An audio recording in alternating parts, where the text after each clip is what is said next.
오늘 이 시간 우리에게 주시는 하나님 말씀은 신약 성경 베드로전서 2장 1절부터 10절까지 말씀을 봉독해 드리겠습니다. 그러므로 모든 악독과 모든 기만과 외식과 시기와 모든 비방하는 말을 버리고 갓난아기들 같이 순전하고 신령한 젖을 사모하라. 이는 그로 말미암아 너희로 구원에 이르도록 자라게 하려 함이라. 너희가 주의 인자하심을 맛보았으면 그리하라. 사람에게는 버림받으었으나 하나님께는 택하심을 입은 보배로운 산돌이신 예수께 나아가 너희도 산돌같이 신령한 집으로 세워지고 예수 그리스도로 말미암아 하나님이 기쁘게 받으실 신령한 제사를 드릴 거룩한 제사장이 될지니라.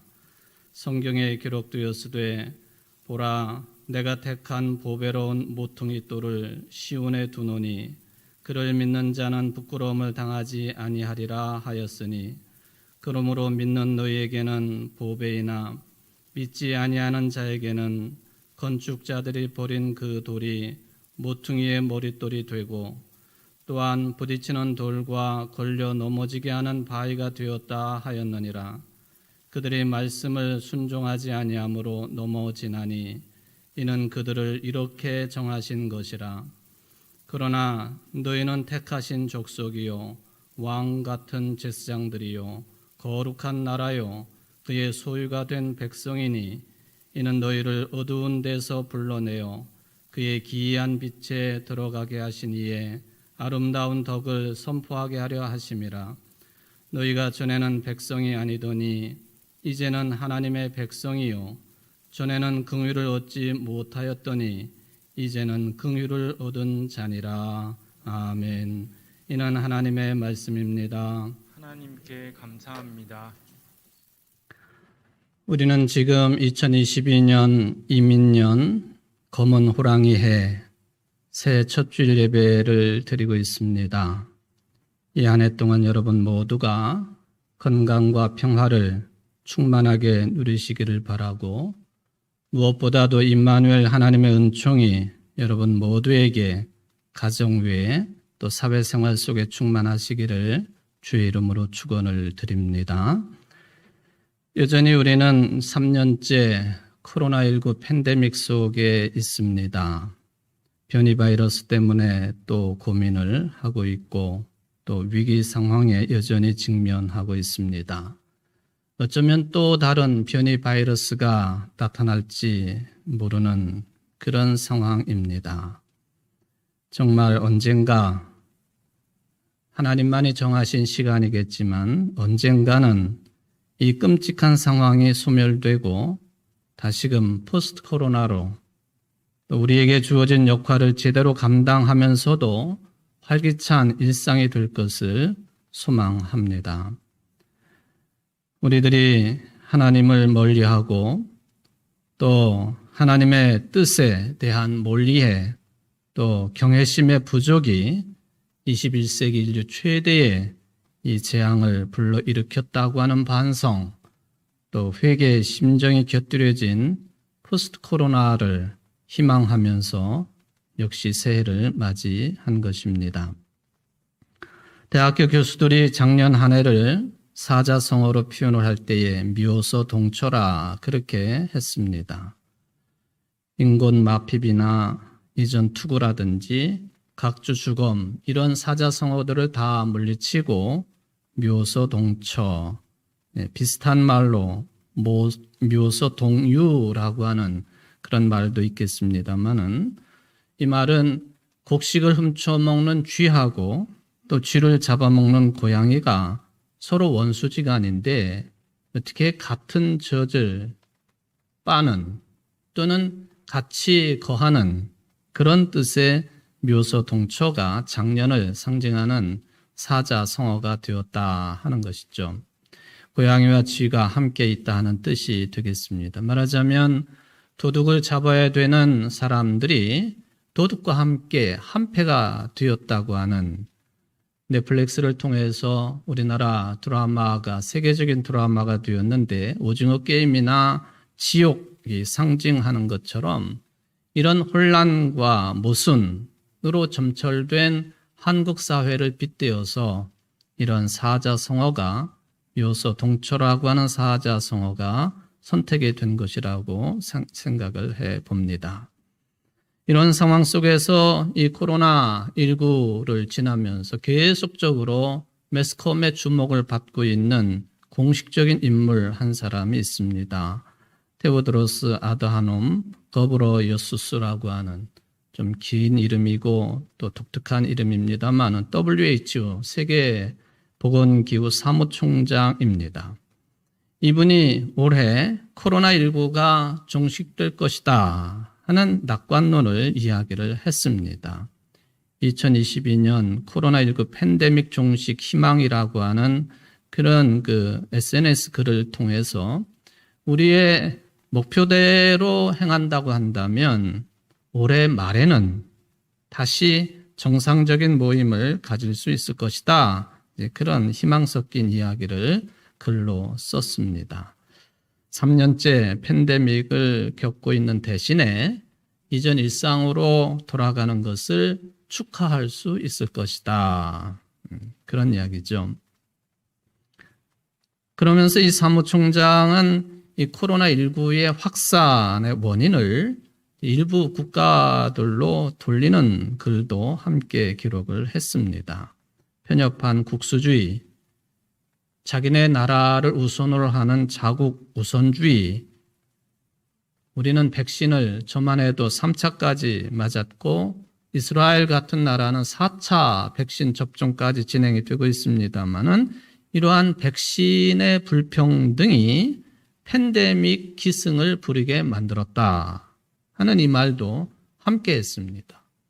저는 상당히 의미 있는 지적이라고 생각을 합니다. 그러므로 이러한 불평등이 길게 이어질수록 변이가 등장할 가능성도 커지는 것이고 그래서 이러한 불평들을 끝내야만이 팬데믹이 끝나고 전 세계가 겪는 악몽도 끝날 것이다. 희망을 이야기했지만 여긴 조건이 붙어있는 그런 희망이었습니다. 그나마 올해 말쯤 끝난다고 그러니까 좀 희망을 가져보기도 합니다만은 그럼에도 불구하고 이 사무총장이 짚고 있는 세계적인 불평등 이게 끝나겠는가? 코로나19 상황뿐만 아니라 우리 인류가 전 세계적으로 겪고 있는 이 소위 말하면 남북의 문제, 우리나라의 남북 이 얘기가 아니고 가난한 나라와 부자 나라라고 하는 이 남북의 문제, 이 불평등의 문제가 종식되겠느냐? 당연히 그런 질문이 생기게 됩니다. 저는 목사이지만 이런 점에 있어서는 믿음이 없습니다. 인간들이 본질적인 변화를 일으키기 전에는 이런 불평등이 사라지기가 어려울 것이다. 그러므로 코로나19에 대입을 해보면 어쩌면 우리 모두는 이제 이런 불평등을 없애기가 쉽지 않으니 코로나 팬데믹을 넘어서서 코로나19 감염병이 특정한 지역에서 또는 주기적으로 발생한다고 하는 그런 현상을 가리키고 있는 코로나 엔데믹 시절에 들어갈 가능성이 크다. 코로나19가 풍토병이 될 가능성이 크다.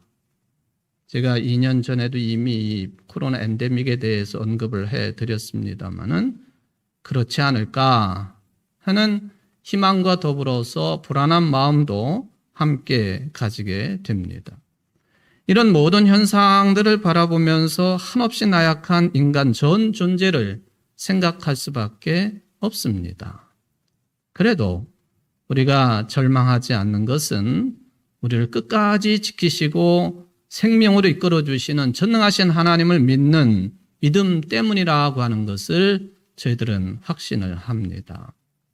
늘 듣는 말씀입니다마는 철학자인 키엘케고르가 뭐가 절망이냐, 또 절망이라고 하는 것이 우리를 죽음까지 이르게 하는 심각한 증상이라고 지적을 하면서 어떻게 하면 이런 절망으로부터 벗어날 수가 있을까? 그는 그리스도인으로서 답변을 합니다. 하나님에 대한 믿음을 통해서만 가능하다. 그러므로 절망의 반대는 희망이 아니라 믿음이고 신앙이다. 이 말을 여러분들은 수차례 들었습니다. 그래서 믿음만이 희망이다. 그렇다면 우리의 이 근원적인 희망은 구체적으로 어디로부터 오게 되는 것인가? 저는 그것을 하나님의 말씀으로부터다라고 여러분들에게 전해 드립니다. 바로 하나님의 생명의 말씀이야말로 인간들이 말하고 있는 어떠한 희망보다도 근원적이고 본질적인 희망이 된다라고 하는 것입니다. 그런 차원에서 엊그제 송구영신 예배 때에 참여하신 분들은 2022년 나에게 주시는 하나님의 말씀을 받으셨겠습니다. 어떤 말씀을 받으셨나요? 다 성경이나 찬송에 끼워놓고 계시리라고 생각을 해봅니다. 받으신 분들 한번 그 말씀 카드를 꺼내 보시기를 바랍니다.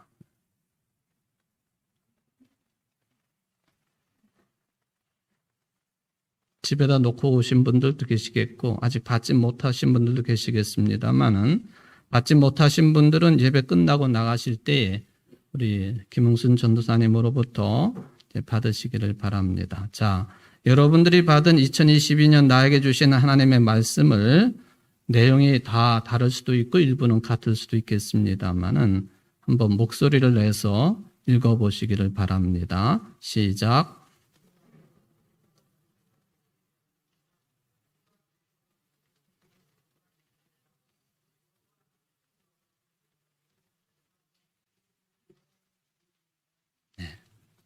하나님께 주신 말씀으로 받아들이시는 여러분들 되시기를 바랍니다.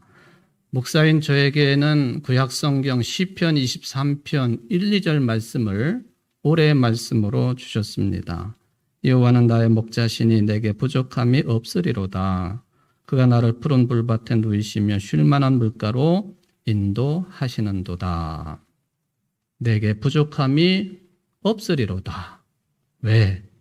하나님께서 나의 목자가 되시기 때문에 나를 이끄시고 내 생명을 보존해 주시고 영원한 생명으로 인도하시는 하나님이 나의 목자가 되신다. 너무 유명한 말씀이지만 또한 얼마나 귀한 말씀입니까? 하나님만 목자가 되시는 것이 아니라 하나님의 아들이신 독생하신 예수 그리스도께서도 복음서에 보면은 선한 목자가 되신다. 그렇게 말씀을 하십니다. 따라서 저는 올해 주신 이 말씀을 붙잡고 선한 목자가 되시는 주님을 따라서 나도 선한 목자라고 하는 마지막 때에 주님의 평가를 받도록 열심히 성실하게 살아야 되겠다고 하는 그런 다짐을 하게 되었습니다. 지금부터 505년 전쯤 종교개혁 당시는 어둠의 시대였습니다. 그래서 사람들은 흔히 중세시대를 암흑의 시대라고도 부르고도 있습니다. 왜냐하면 그 당시에 유럽의 전체 교회들이 깊은 어두움에 빠져 있었기 때문입니다. 교회마저도 어두움에 사로잡혀 있었으니 사회 전반이야 말해 뭐 하겠습니까?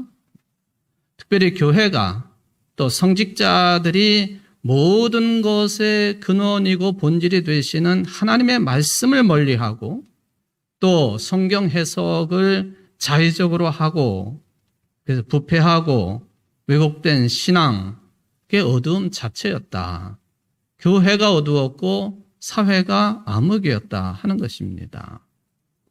거기에다가 중세시대를 관통하면서 수세기 동안 전염병인 흑사병은 또한 심각한 어두움의 현실이었습니다. 그 흑사병으로 당시의 유럽 인구 절반의 생명을 잃을 정도로 크나큰 재앙이었고 어둠이었습니다.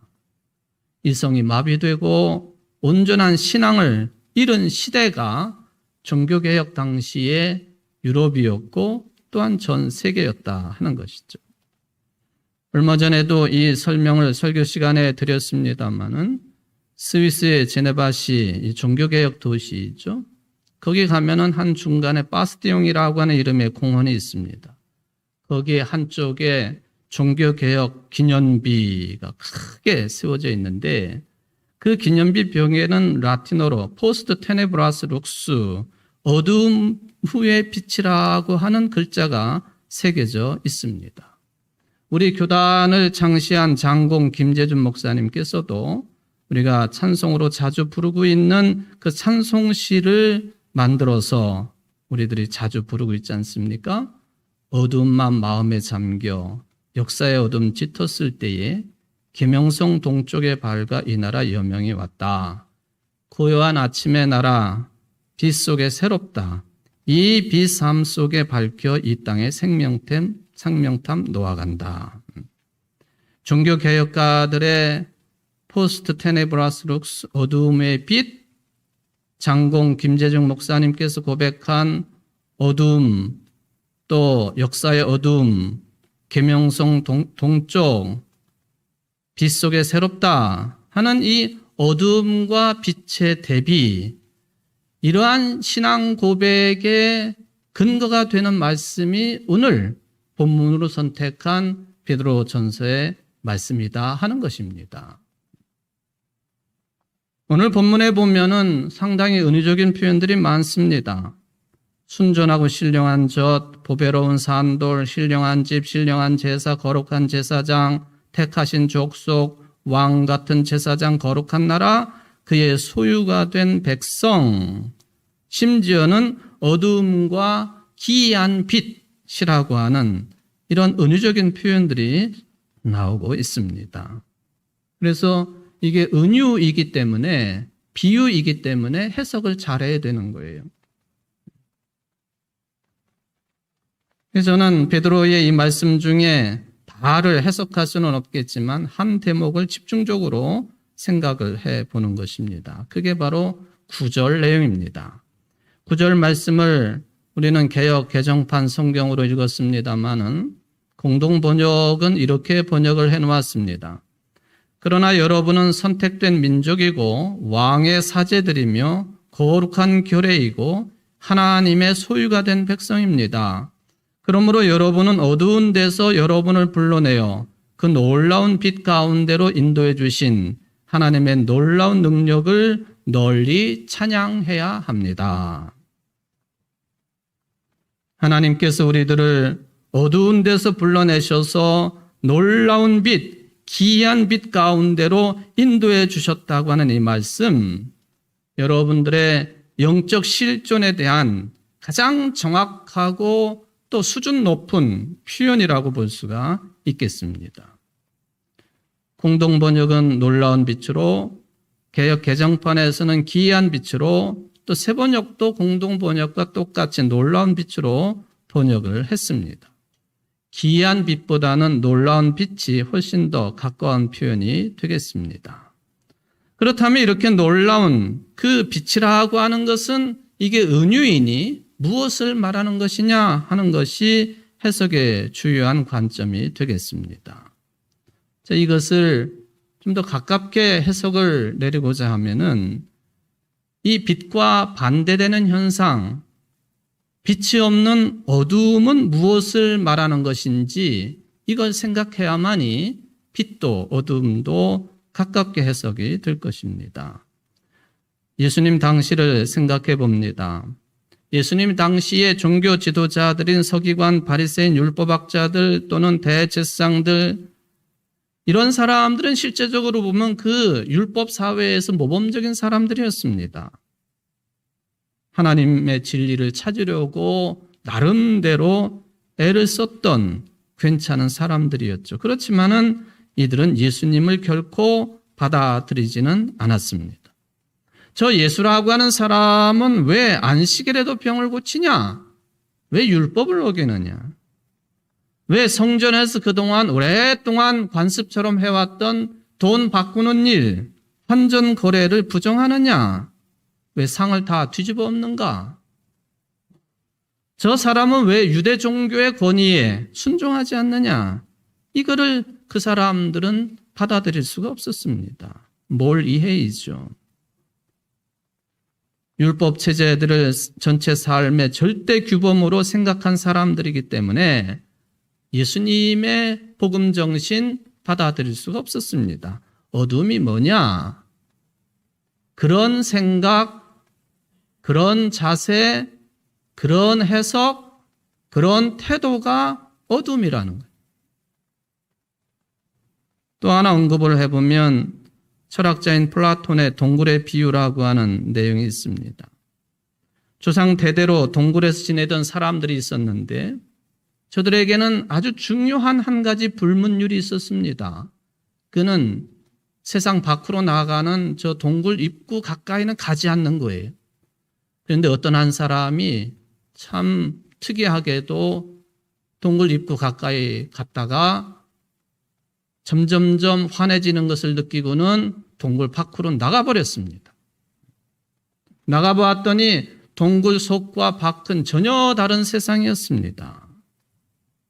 그래서 그는 다시 동굴 속으로 들어가 가지고는 사람들에게 자기가 경험한 놀라운 세상의 빛을 열심히 설명을 했습니다. 그런데 아무도 이 사람의 말을 듣지 않습니다. 오히려 떠들지 말라고 윽박지릅니다. 동굴 밖에서 본 것, 침묵을 지키라고 침묵을 강요를 받았습니다. 그래도 침묵할 수가 없어서 혼자 외치다가 결국에는 화형을 당했다. 그리고 그 동굴은 이전처럼 조용해졌다. 이게 플라톤의 동굴의 비유 아닙니까? 예수님 당시의 종교 지도자들의 마음, 저들의 태도, 동굴의 비유에 나오고 있는 밖의 세상을 체험한 사람과 그렇지 못한 사람들, 저는 따라서 오늘 본문에 나오고 있는 이 어둠이라고 하는 것은요, 단순하게 밝고 환한 상태의 반대인 깜깜한 상태라고 하는 일반적인 물리적 현상을 넘어선다고 하는 것임을 말씀을 드립니다. 어둠이 뭐냐? 좀 철학적인 표현입니다만은 생명이 없거나 생명이 위축되었거나 생명 그 자체가 왜곡된 현상, 그게 어두움의 의미라 하는 것이죠. 어느 때는 겉으로는 그럴듯하게 포장되어 있어도 내면 세계는 어두운 사람이 있을 수 있습니다. 반대로 외형적으로는 상대 가치가 없을 만큼 초라해도 그 내면은 생명의 빛으로 빛난 사람도 있을 수 있다는 것이죠. 그런 차원에서 오늘을 살고 있는 우리들은 어두움의 사람인지 아니면 빛의 세계를 살고 있는 사람인지 질문이 가능하겠습니다. 아마도 매우 솔직한 여러분들은 여러분 자신이 어떤 삶의 주인공들인지 내 속이 어두움인지 빛인지 잘 판단하고 계시리라고 생각해 봅니다. 그런데 베드로 사도가 말하고 있는 어두움, 좀 더 구체적이고 현실적인 내용이라고 하는 것을 접근해 보려면 이 베드로 전서가 언제 기록되었느냐, 이걸 살펴보는 것이 매우 중요한 작업입니다. 대다수의 학자들은 이 베드로 전서가 서기 64년 이후에 기록되었다. 그때쯤이면은 로마의 황제 네로 황제와 관련이 있는 시절입니다. 또 일부 학자들은 서기 96년 이후라고 주장하기도 합니다. 그때는 또 다른 황제 중에 기독교를 극악하게 핍박을 했던 도미티안 황제가 소아시아에서 기독교 박해를 시작한 그때 전후입니다. 근데 64년이 되었던 96년이 되었던 두 시기의 공통점이 있다고 한다면 바로 기독교가 믿는 자들이 로마에 의해서 극심한 박해를 받은 것이 똑같습니다. 물론 로마의 모든 황제들이 기독교를 박해한 것은 아닙니다만은 중앙정부, 지방정부 할 것 없이 크고 작은 박해가 심각했었습니다. 예수 믿는 사람들을 잡아가지고 산채로 기둥에 꽂아서 불을 붙이고 밤에는 그것을 가로등처럼 사용한 흔적을 우리는 잘 알고 있지 않습니까? 왜 이렇게까지 했을까? 그 중에 중요한 이유 중에 하나가 황제 숭배의 문제였습니다. 기독교인들은 황제 숭배를 분명하게 거부를 합니다. 그리고 로마는 이것을 용납할 수가 없었습니다. 큐리오스, 주라고 불리는 사람이 로마의 황제였는데 예수 믿는 사람들은 우리의 주님은 따로 있다고 고백을 합니다. 마태복음 16장 16절에 있는 말씀처럼 주는 그리스도시요 살아계신 하나님의 아들이십니다. 우리의 주는 당신 황제가 아니라 그리스도 예수님이십니다. 그러니 로마가 이 믿는 자들을 그냥 둘 리가 있겠습니까? 또 하나의 이유를 댄다면 정치적인 문제였습니다.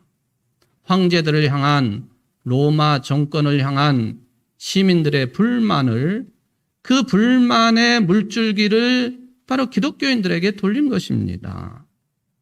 그래서 기독교가 마녀 사냥의 대상이 됩니다.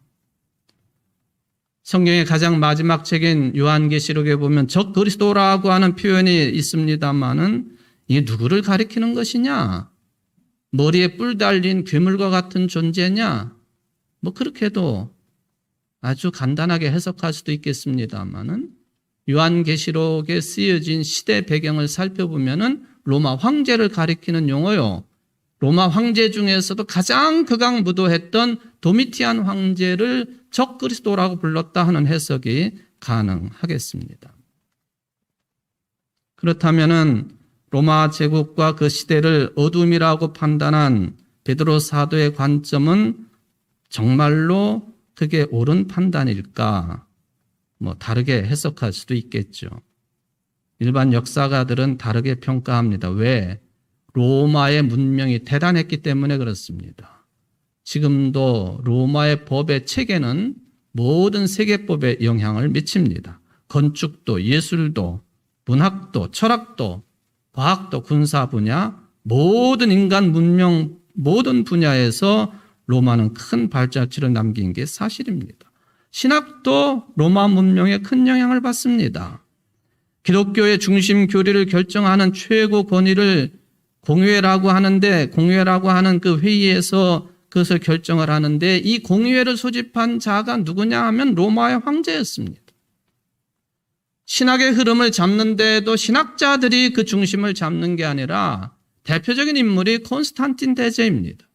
서기 313년에 밀란 칙령을 통해서 기독교를 공인한 황제 콘스탄틴 대제, 회의를 소집하고 예민한 신앙 사조들을 직접 조정하기까지 합니다.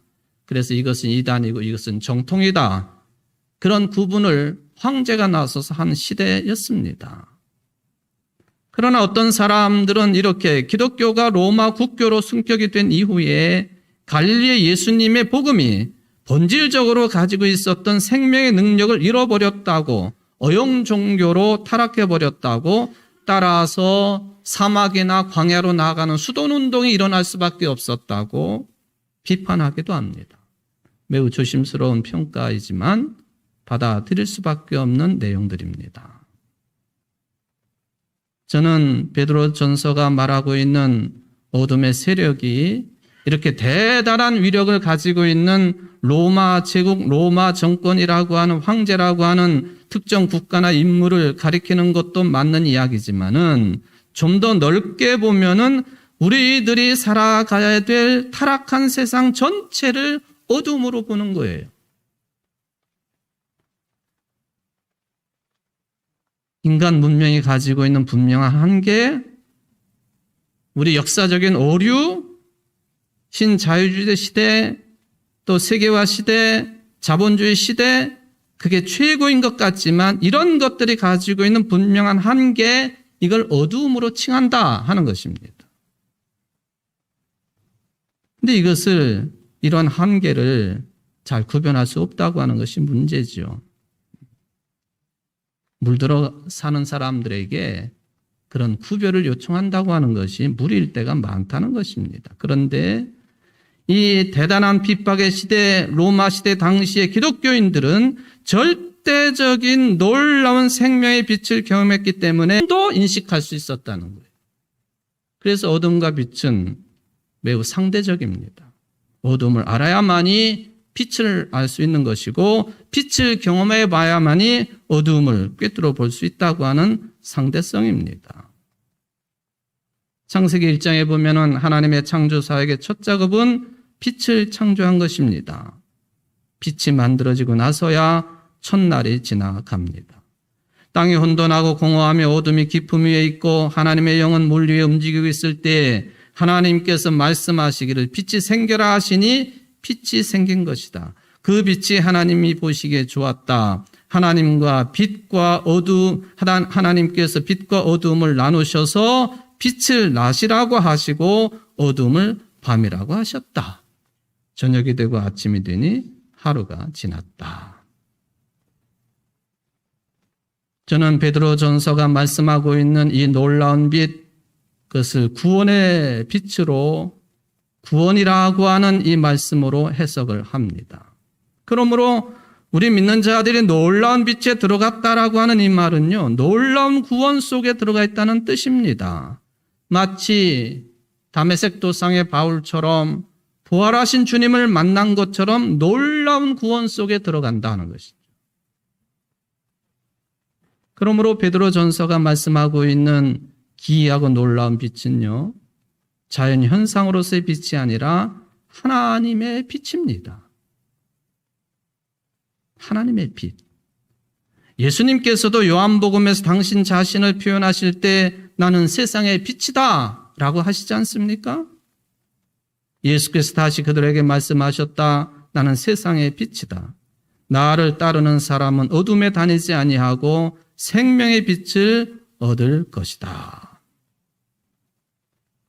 그렇다면은 우리가 하나님의 구원의 생명 안으로 들어갔다고 하는데 그걸 이 베드로전서에서는 구체적으로 어떻게 표현하고 있느냐? 4가지로 묘사를 합니다.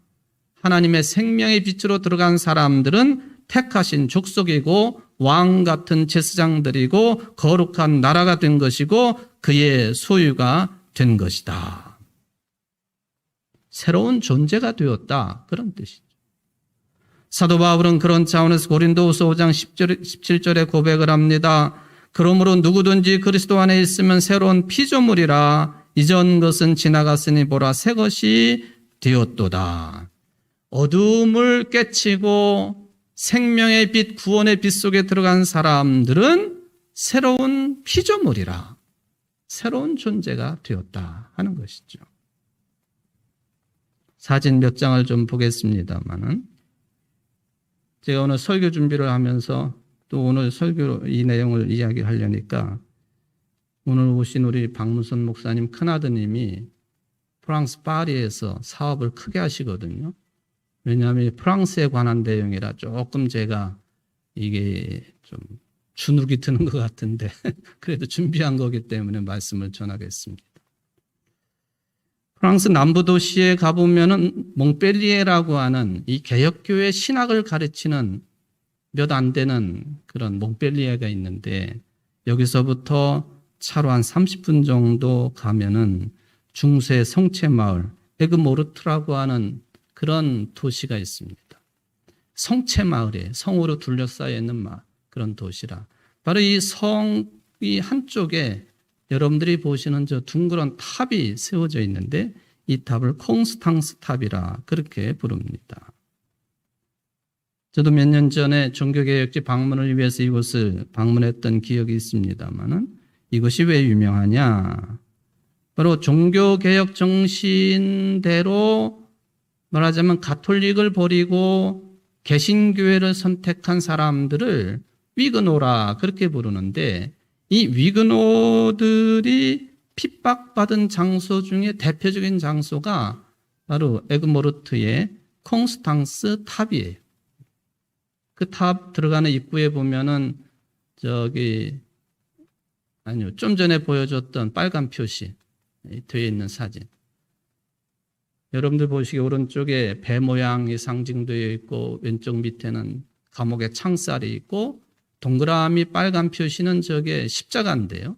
위그노들을 상징하는 십자가예요. 백합꽃을 본따서 만든 위그노 십자가. 이게 고난과 죽음을 상징하는 십자가이죠. 바로 이 탑 속에 위그노 여성들이 감옥 생활을 오랫동안 했습니다. 그 중에 대표적인 여성이 마리 듀랑이라고 하는 여성이 있는데요. 이 여성은 19살에 체포가 돼가지고 57살까지 38년 동안 감옥 생활을 합니다. 단지 위그노라고 하는 이유 때문에, 신앙이 다르다라고 하는 것 때문에, 개혁신앙을 따랐다고 하는 이유 때문에 38년간 저 콩스탕스 탑 갇힌 감옥 생활을 합니다. 그런데 이 여성이 유명해진 것은 이 탑 안에 돌바닥에다가 글씨, 단어를 하나 써놓은 게 있는데, 불어로 헤지스테, 말하자면 레지스탕이라고 하는 말과 관련 있는 단어입니다. 저항하라 하는 뜻이. 헤지스테. 뭐에 저항하라는 뜻일까? 개종을 강요하고 있는 가톨릭에 저항하라. 당연히 그런 해석이 가능하겠죠? 저는 더 넓은 의미로 봅니다. 어두움에 저항하라. 이 여성들이 이 탑에 갇혀 있으면서 창틀을 통해서 들어오는 빛, 하늘, 열려있는 이 탑의 꼭대기에서 들어오는 그 빛을 바라보면서 우리는 어두움에 저항하는 사람들이라. 어두움의 세력에 저항하는 삶을 사는 사람들이라. 저는 그렇게 해석을 합니다. 헤지스 때 그런 글을 써놓고 40년 가까이를 감옥 생활을 했다 하는 것이죠.